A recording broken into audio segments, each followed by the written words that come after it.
Bonjour mes amis, donc aujourd'hui je vais aborder un fait d'actualité, c'est l'ouverture de 3 nouvelles zones industrielles au Maroc qui seront financées par les États-Unis à 80%. Et en fait c'est le gouvernement du Maroc qui a lancé un appel d'offres pour ces 3 parcs industriels et c'est pour une valeur totale de 500 millions de dollars. Donc il y aura un nouveau complexe qui sera réalisé en partenariat public-privé et portera le nom de zone industrielle de Bouznika Cherat, ainsi qu'une nouvelle zone industrielle à Sahel Lahiata et une extension de la zone industrielle existante de Had Swalem, à environ 40 km au nord-est de Casablanca. Les autres zones sont situées à proximité les unes des autres, à environ 40 km du sud-ouest de la ville.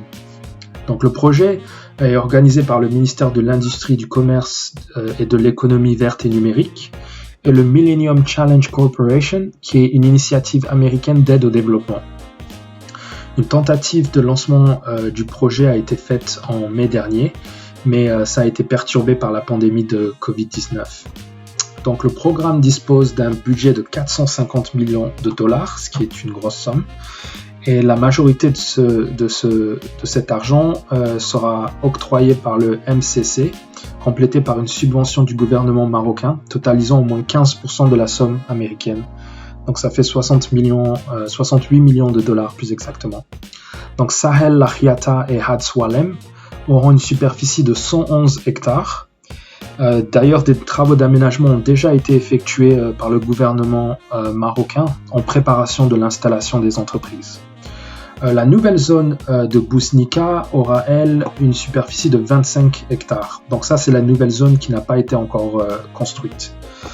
Dans un communiqué du ministère de l'Industrie, le ministère a déclaré que l'objectif des parcs était d'attirer des investissements dans le secteur industriel marocain et de créer des opportunités d'emploi pour la main-d'œuvre hautement qualifiée du Maroc, ce qui est particulièrement important dans le contexte économique mondial actuel touché par la pandémie du Covid-19.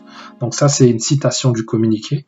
Donc c'est vraiment un projet à destination du secteur industriel et ça créera éventuellement des emplois à haute valeur ajoutée.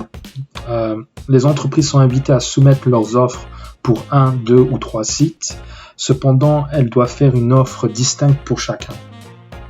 Les soumissionnaires devront payer des frais d'inscription variables. Ils achèteront ensuite le terrain, construiront toutes les infrastructures nécessaires sur place et géreront les zones industrielles achevées à pleine capacité et selon les normes de classe mondiale. Les offres gagnantes seront sélectionnées selon un processus en 2 étapes. La première étape évaluera les qualifications techniques et financières ainsi que le projet de chaque entreprise.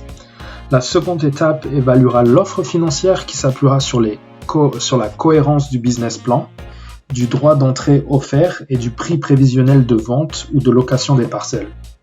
Donc il y a vraiment un processus pour l'obtention de droits d'exploitation de cette zone industrielle. Les candidats sélectionnés signeront un accord de partenariat de 30 ans avec le gouvernement du Maroc pour Had Swalem et Sahel Lahiata et 15 ans pour Bouznika. Donc les entreprises vont s'engager à rester sur place pendant 30 ans pour ce qui est des 2 zones de Had Swalem et Sahel Lahiata et 15 ans pour Bouznika. Donc ça, c'est une très bonne chose, ça veut dire qu'il y a une perspective de développement et ce sont des emplois qui resteront dans le pays. Le MCC a été créé en 2004 et vise à fournir une aide étrangère américaine intelligente en se concentrant sur les bonnes politiques des pays et l'intégration économique des projets. Donc ça encore, c'est une initiative des États-Unis. Donc les États-Unis ont décidé de changer de politique vis-à-vis des pays africains.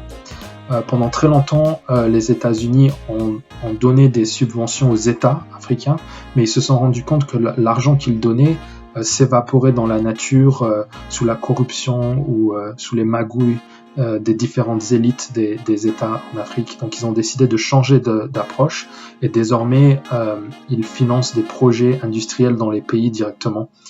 Et donc c'est une très bonne chose et c'est un projet qui aura vocation à être finalisé en 2025. Donc c'est la date finale pour l'élaboration de ce projet. Voilà, c'était tout pour aujourd'hui. Je voulais juste partager cette info avec vous. N'hésitez pas à laisser un commentaire et je vous dis à la prochaine pour une autre vidéo.